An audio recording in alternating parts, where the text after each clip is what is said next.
Hi అందరికి నమస్కారం, ఎల్లరికం వనక్కం. Kiran say hi. Hello hi. Hi. So ఇప్పుడు ఏదైనా కొంచెం డిఫరెంట్ గా చేద్దాం అనుకుంటున్నా.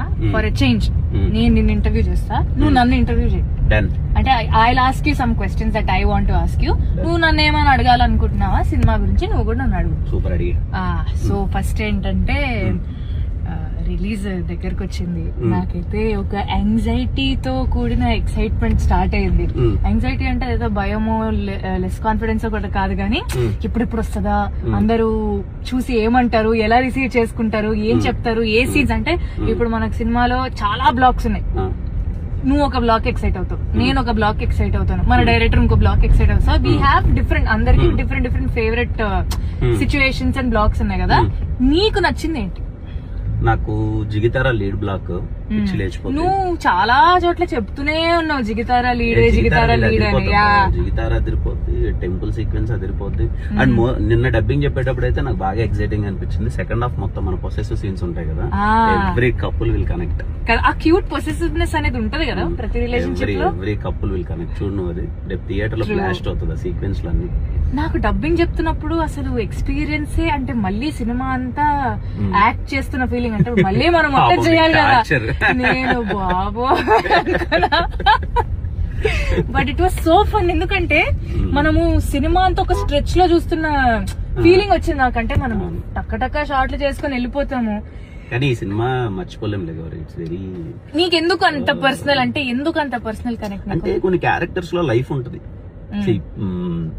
ఈ సినిమా ఏంటంటే బ్లెండ్ ఆఫ్ కొంచెం లవ్ ఉంది, ఎమోషన్స్ ఉన్నాయి, ప్యూర్ కొంచెం క్లాస్ కి నాస్ కి సంబంధం లేకుండా కమర్షియల్ గా ఉంటూనే ఒక లవ్ ఉంటది కదా. అలాంటి క్యారెక్టర్స్ రేర్ గా దొరుకుతాయి. స్టీవెన్, నా క్యారెక్టర్ గానీ, నీ క్యారెక్టర్ గానీ మనకి వెరీ రేర్. అంటే ఒక లైఫ్ ఉంటది కదా కంప్లీట్లీ.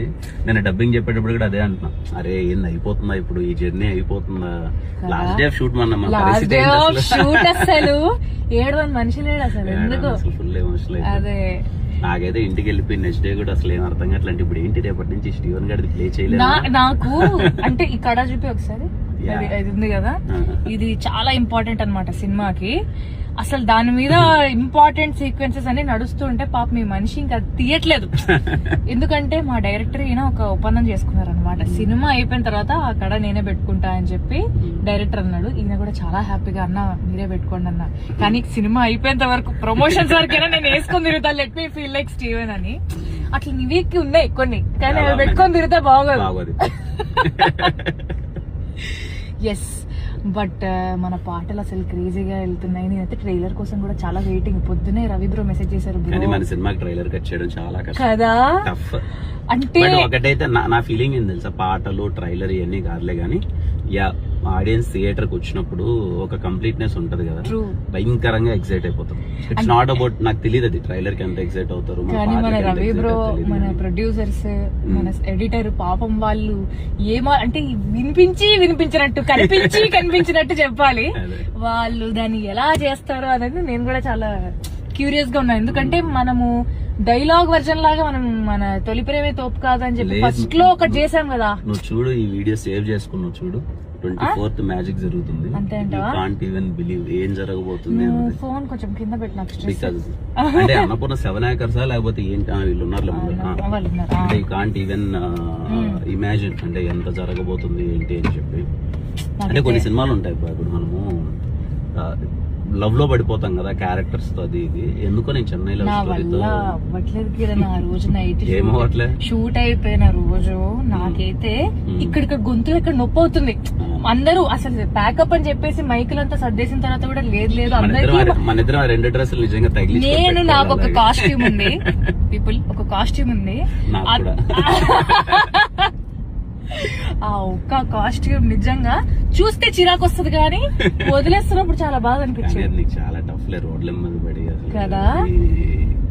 చూడు మాస్ ఆడియన్స్ అంటే నా లైఫ్ లో నాకు అది it's going to be the best mass scene. నాకు అది నాకు ఆ సెకండ్ హాఫ్ సీన్ నాకు అది చాలా ఎక్సైటింగ్ గా ఉంది. ఎందుకంటే నేను కూడా ఇంతకు ముందు అలాంటిది ఏం చేయలేదు. It's so challenging. ఇది వేరు, ఇది ఏడుపు కాదు, ఇది ఏడుపు కాదు, దీన్ని ఏమంటారో కూడా నాకు తెలీదు. బట్ ఇలాంటి పర్ఫార్మెన్స్ గానీ, ఇలాంటి సిచ్యువేషన్ గానీ ఒక అమ్మాయికి ఇలాంటి ఒక అదిరిపోయే సీన్ పడ్డం అనేది నా లక్కనే చెప్పాలి నిజంగా. ఎందుకంటే మన సినిమా స్టార్టింగ్ అప్పుడు కూడా డిస్కషన్ చేసుకున్నప్పుడు యూ సెడ్ గౌరీ ఇది కానీ నువ్వు క్రాక్ చేస్తే నథింగ్ లైక్ ఇట్ అని నువ్వు చెప్పావు. So I felt very very happy. నేనైతే ఫస్ట్ మొన్న మణి గారికి మనం బర్త్డే విషెస్ అంతా చెప్పంతా మాట్లాడుకున్నాం కదా, ఆర్ఆర్ గురించి వెయిటింగ్ అబ్బా. నేను రికార్డింగ్ గురించి వెయిటింగ్. ఎందుకంటే ఆయన చేసిన కొన్ని సినిమాలు ఉంటాయి, ఇంద్రాలు ఇవి అవి.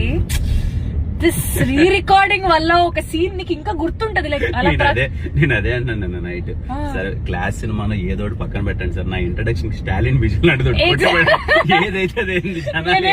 సార్ సార్ సార్ ఇంద్రాలో స్నేహలత రెడ్డి బీజం ఉంటారు కదా, ప్లీజ్ సార్ నాకు ఎక్కడైనా స్నేహలత రెడ్డి బీజం కొట్టండి సార్ అన్న. అండ్ ఆయనకు కూడా చాలా ఇష్టం అంట. నేను అడుగుతున్నా సార్ మీకేం ఇష్టం సార్ ఇంద్రాలో అంటే, నాకు స్నేహలత సార్ ప్లీజ్ ఆ బీజం నాకు కొట్టండి అన్నా నేను. So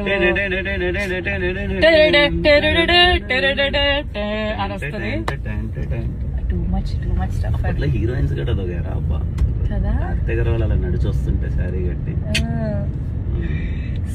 super stuff. నువ్వేంటి ఎక్సైటెడ్ చెప్పు, ఏ సీన్ నువ్వు ఎక్సైటెడ్? ఆఫ్ కోర్స్ అరే నాది ఎట్లంటే నేను ఫస్ట్ హాఫ్ ఒకలాగుంటా, సెకండ్ హాఫ్ ఒకలాగుంటా. నాకు ఆ డిఫరెన్స్ స్క్రీన్ పైన ఎలా కన్వర్ట్ అవుతుంది అని నాకు చాలా క్యూరియస్ గా ఉంది. ఎందుకంటే చాలా అప్స్ అండ్ డౌన్స్, మనకు ఒక్కొక్క పాటకి నా క్యారెక్టర్ లో చేంజ్ వస్తుంటది. గుర్తుందా ఒక మీనింగ్, మన జిగితారో ఇంకొక మీనింగ్, దాని తర్వాత వదలనే మన లవ్ స్టోరీ గురించి ఉన్న ప్రాపర్ సాంగ్ అది. దాని తర్వాత సెకండ్ హాఫ్ లో మనం రిలీజ్ చేయని ఒక పాట ఉంది, లేడీస్ సాంగ్ ఒకటి, అది లేడీస్ సాంగ్ ఒకటి ఉంది కదా, అది నాకు కొంచెం అది విని నేను ఆ సీన్ కి ప్రిపేర్ కదా. దాని గురించి నాకు మాట్లాడాలని ఉంటది కానీ మన వాళ్ళు రిలీజ్ అయ్యారు కాబట్టి మళ్ళీ కొడతారేమో అని సైలెంట్ గా ఉన్నా. బట్ ఒక్కొక్క పాట అంటే మన పాటలు కూడా ఇలా సినిమాతో ఇలా వెళ్ళిపోతూ ఉంటాయి కాబట్టి నాకు ఇవన్నీ ఎలా కూర్చుంటాయి, అసలు ఏంటి ఏమవుతుంది అనేది నాకు ఎవ్రీబడి నోస్ దట్ నేను కొంచెం మ్యూజిక్ పిచ్చిదాన్ని కాబట్టి ఈ మ్యూజిక్ అనేది మన బ్యూటిఫుల్ స్టోరీకి ఎట్లా బ్లెండ్ అవుతుందని నేను దానికి చాలా చాలా ఎక్సైటెడ్ ఉన్నాను కదా. క్లైమాక్స్ నుంచి ఎవరు థియేటర్ కి వెళ్ళి బయటికి వెళ్ళేటప్పుడు ఎవరికి క్లైమాక్స్ గైస్ షామీర్పేట వచ్చి షూట్ చేసి ఒక 3 వారాలు అయింది. ఇక్కడ ఒక బ్లాక్ డాట్ కనపడుతుంది కదా, కుట్టిన దోమలు మరకలు ఇంకా పోలేదు నాకు. అన్ని దోమలు కుట్టాను but still everything is worth it. లేదు అది వర్త్ ఇట్. క్లైమాక్స్ అసలు అంటే మన షూట్ ని కూడా చాలా విషయాలు ఎఫెక్ట్ చేసాయి. Don't you think so? Climax shot అది round trolley shot Ravi bro పని అయిపోయింది ఇంకా అసలు. సో మా డైరెక్టర్ కి ఆ ఒక్క షాట్ పడేటప్పుడు ఆడియన్స్ కదా, అయితే కొంతమంది ఆడియన్స్ విజిల్స్ వేస్తారు, కొంతమంది ఆడియన్స్ ఒక ఫీలింగ్ ఉంటది కదా, ఎమోషనల్ గా ఉన్నప్పుడు అమ్మా అన్న ఒక వైబ్ ఉంటది కదా, ఇన్సైడ్ కొన్నాను ఆ వైబ్ ఉంటది. అసలు దానికి డీటెయిల్స్ ఏంటంటే మా డిఓపి మా డైరెక్టర్ వాళ్ళు అనుకుంటున్నారు అనమాట. మా డైరెక్టర్ మైండ్ లో ఒకటి ఉంది, డిఓపికి ఏదైనా చెప్పాలి కదా, చెప్పి వాళ్ళు డిస్కస్ చేసుకోవాలి కదా. నేను ఏం చెప్తున్నాను మా డిఓపికి ఏమర్థం అవుతుందని మా డైరెక్టర్ ఆలోచిస్తున్నాడు. బట్ ఎగ్జాక్ట్లీ ఆ DOP was able to crack it. మా డైరెక్టర్ ఇలా మానిటర్ చూస్తూ ఒక్కసారి మైకల్ తీసేసి వచ్చింది రెడీ అని చెప్పి రిలాక్స్ అయిపోయాడు సడన్ గా. మేమేమో it's very challenging scene to do. మేము ఏంటి ఎలా అంటే మనం కూడా లేదు షార్ట్ షార్ట్ అయిపోగానే అసలు డిస్కషన్ లేదు. అంటే కొన్ని మూమెంట్స్ అసలు మర్చిపోలేం. చెన్నై లవ్ స్టోరీలో సినిమా చూసిన తర్వాత మన తెలుగు వాళ్ళందరూ కూడా దట్ మూమెంట్ అది ఎప్పటికీ గుర్తుంటది. చెన్నై లవ్ స్టోరీ అనగానే షార్ట్ గుర్తుంటది. చాలా డిఫరెంట్ సినిమా అబ్బా. అంటే నేను సినిమా చేస్తున్నాను చెప్పడం మనలో ఎటు వెళ్ళిపోయారు తప్పిపోయామేమన్నా ఇటైతే కాదు, హైటెక్ సిటీ అటు వెళ్ళాలి. ఇంకా నాకు ఆ ఇల్లు అబ్బా, మన ఇల్లు ఉంది తెలుసా, అస్సలు ఒకలాంటి అటాచ్మెంట్. సెట్ పీకేస్తున్నారంటే ఏంటి వెళ్ళి 2 రోజులు పడుకొని వస్తావా అని చెప్పి డైరెక్టర్ నా మీద జోకులు వేస్తున్నారు. నేను తొందరగా అటాచ్ అయిపోతాను అనమాట చిన్న చిన్న వస్తువులకి, మన సెట్ కి. మరి నేను కొంచెం ఈజీగా అటాచ్ అయిపోయే మనిషే. సో ఇలాంటివి ఇంకా సెట్ ఇట్లాంటివి అంటే నాకు ఇంకా బాధ వేస్తుంది, ఎందుకంటే అది ఎక్కువ రోజు పీకేస్తారని నాకు తెలుసు. సో అప్పుడు ఇంకా ఈ ఇంటిని మళ్ళీ రీవిజిట్ చేయలేదు. తెలుగులో maybe fourth. But I'm excited. ఒక తెలుగు అమ్మాయిగా ఒక మంచి తెలుగు ప్రేమ కథని ఒక different back drop, Chennai back drop లో అక్కడ సెట్ చేసి అక్కడక్కడ తమిళ్ వస్తుంటది. నాకైతే డబుల్ పేమెంట్ ఇవ్వాలి వీళ్ళు, ఎందుకు తెలుసా? మొత్తం తమిళ డైలాగ్స్ అని సగం నేనే చెప్పా. అడగండి మరి ఎస్కేఎన్ శైలేష్ గారు. రవి బ్రో వస్తాడు, వాయిస్ నోట్ పెడతాడు, పెట్టి ఎక్కడికి వెళ్ళాలి, ఎప్పుడు వస్తావు, వీటి తమిళ్ సెండ్ చేయి అంటాడు. నేను ఎంగిరికింగ ఎప్పో వరింగ అని చెప్పి నేను ఆయనకు వాయిస్ నోట్ పంపిస్తే ఏ క్యారెక్టర్ అయితే ఆ డైలాగ్ చెప్పాలో వాళ్ళకి పంపించి ఇట్లా చెప్పాలి అని చెప్పి నేను చెప్తాడు. సో హాఫ్ తమిళ్ ట్యూటర్ కూడా నేను ఈ సినిమాకి. చెన్నైలో యాక్చువల్లీ మంజల్ సూపర్ మంజల్ ఈవెంట్. వెళ్ళండి ఎవరైనా చెన్నైకి వెళ్తే మంజల్ చాలా బాగుంది. మంజలే కదా, మంజల్ సూపర్ ఫుడ్ అసలు. బట్ చెన్నై స్కెడ్యూలే అసలు మ్యాజికల్ గా అయిపోయింది కదా. It was a very short schedule గానీ అన్ప్లాన్డ్ స్టఫ్ మోస్ట్ బ్యూటిఫుల్ గా వచ్చిందని నా ఫీలింగ్. ఎందుకంటే మన వదలనే పాటలో ఆ ట్రైన్ షాట్ ని అయితే అస్సలు ఫుల్ సఖీ మూవీలో హీరోయిన్ లా ఫీల్ అయిపోయాను. అసలు అందరు అదే మూడ్ లో ఉన్నారు. కానీ ఇలాంటి ఎమోషనల్ స్టోరీస్ చేసినప్పుడు అదో ఫీలింగ్ ఉంటుంది, అటాచ్ అయిపోతాం కదా. అది కష్టం ఆ క్యారెక్టర్స్ నుంచి బయటికి రావడం. అదే నేను సరే ఆడియన్స్ ఏం రియాక్ట్ అవుతారు. నాకు క్వశ్చన్ ఉంది, what about Steven stayed in you? అంటే స్టీవెన్ గురించి ఒక్క విషయం, టెల్ మీ వన్ థింగ్, అది నిన్ను ఇంకా ఇప్పట్లో వదిలిపోదు, క్యారెక్టర్ కావచ్చు లేదా ఏదన్నా కావచ్చు. What is that one thing that won't leave you? వాడి ఇన్నోసెన్స్ ఉంటది కదా, రైటింగ్ లో టీ కప్ సీన్ ఉందా, that scene is like something life కదా. అది నేను కూడా అమ్మాయిని చూసే విధానం, the way he treats girl, నాకు అంటే ఐ ఫీల్ ప్రతి ఒక్క అమ్మాయికి అలాంటి ఒక అబ్బాయి ఉంటే అదొక వైబ్ ఉంటది కదా. లవ్ ఉన్నప్పుడు చూపించడం, పొసెసివ్నెస్ చూపించడం, ఆ కేరింగ్, ఇదంతా ఇట్స్ చేస్ నాకు very very very very innocent గా స్టీవెన్. నేను కూడా అంతే అనుకో, అది వేరే విషయం. బట్ అంతేనా? అంతే కదా. నమ్మచ్చంటావా? ఇన్ని రోజులు పరిచయం లేదు అనిపించలేదు. అనిపించట్లే, I'm just pulling your leg. But Nivi లాంటి క్యారెక్టర్ రావడం నిజంగా రాసి పెట్టున్నారు కిరణ్. ఎంత అదృష్టం అసలు. ఎందుకంటే ఒక బరువైన పాత్ర, ఒక బాధ్యత ఉన్న పాత్రని ఈ పిల్ల షీ కెన్ క్యారీ అని నన్ను నమ్మించినందుకు నిజంగా I'm very thankful to the producers, director. But నేనైతే కథ విన్నప్పుడే ఇంకా డిసైడ్ అయిపోయా, I have to give my everything. అంటే ప్రతి సినిమాకి అలానే అనుకుంటాము, but when there is so much scope for you to perform, ఇంకా చేయబుద్ధి అవుతుంది. లైక్ ఏదన్నా చేయాలి, ఇంకా బెటర్మెంట్ గా చేయాలి, ఇంకేం చేయొచ్చు, మాట్లాడాలి, ఇలా చేయొచ్చా, అలా చేయొచ్చా అని నాకే చాలా నేను చాలా క్వశ్చన్స్ అడిగే మనిషిని అనమాట. సో రవి బ్రోని ప్రతి సీన్ ముందు, బ్రో ఇట్లా చేద్దాం బ్రో, అట్లా చేద్దాం బ్రో, మీరు ఇన్పుట్ ఇవ్వండి బ్రో, మూడ్ ఏంటి బ్రో, ఆ పిల్ల ఏం ఆలోచిస్తుంటది, లోపల ఏం ఆలోచిస్తుంటది, బయట ఏం చూపిస్తుంటది, ఇలాంటివన్నీ నాకు చెప్పండి bro, I want to behave like Nivi అని I used to ask. Method acting చేస్తావు? నేను మెథడ్ యాక్టింగ్ ఏం చేయను. మెంటల్ యాక్టింగ్ మామూలుగా ఏడ్చే ముందు నీ మైండ్ లో ఏం రన్ అవుతుంటుంది? I always wanted to ask you that. అవునా? ఏడుపు సీన్ ఉంది, ఏం రన్ అవ్వదు. నువ్వు ప్రతి ఏడుపు సీన్ ఏది చూసినా కూడా కట్టనంగా నేను నవ్వడం స్టార్ట్ చేస్తాను, చూస్తావా? లేదా గ్లిజరిన్ వల్ల, మంట వల్ల గానీ ఇట్లా అట్లా అంట, లేకపోతే నవ్వుతా. బట్ అట్లా నిజంగా ఏడవడం అనేది ఆ సీన్ కి వర్కౌట్ అవ్వదు. ఎందుకంటే మనకు నిజంగా ఏడుపు రావాలంటే మనం కొన్ని సీన్స్ కి, లైక్ నిజంగా నన్ను కదిలిచ్చే సీన్స్ ఉంటే నిజంగా నేను కొంచెం టియర్ అప్ అయ్యి అది నా ఫేస్ లోనే తెలిసిపోతుంది. అలా ఏదైనా ఉందా పర్టికులర్ సీన్? ఉంది కదా, మనం ఇదే మన సెకండ్ హాఫ్ నా మాస్ సీన్ కి అయితే నాకు కొంచెం ఏం చేస్తాను తెలుసా, నేను క్యారవాన్ లో ఒక్కదాన్నే కూర్చొని లైట్లను ఆపేసి చీకట్లో కూర్చున్నాను. అలవాటు పడ్డానికనే కాదు, I wanted to feel that. అంటే అది I really wanted to feel that.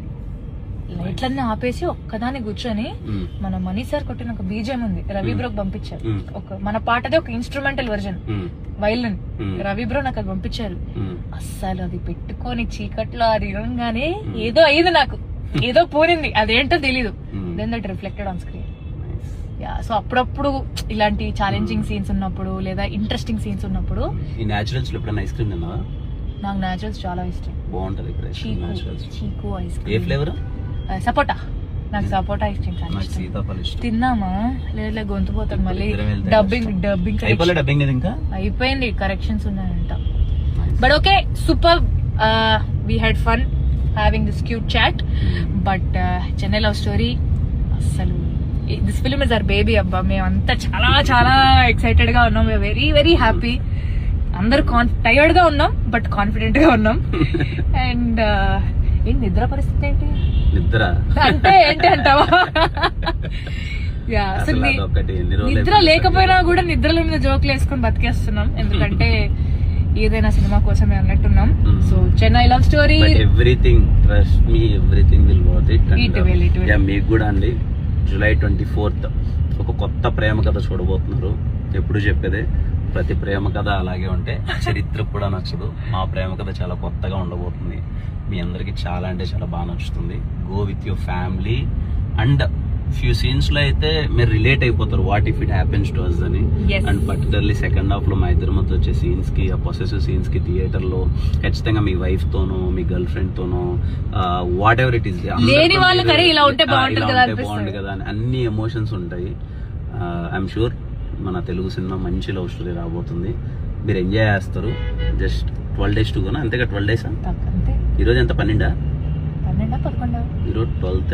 డేట్లు తెలియవు, రోజులు తెలియవు, నిద్ర లేదు, పగలు లేదు, రాత్రి లేదు. బట్ ఈరోజు 12th. So 13 days to go, 12 days to go. Yes, బాగుంటదన్నా, నిజంగా బాగుంటదన్నా. See you guys in theaters. Bye. Bye.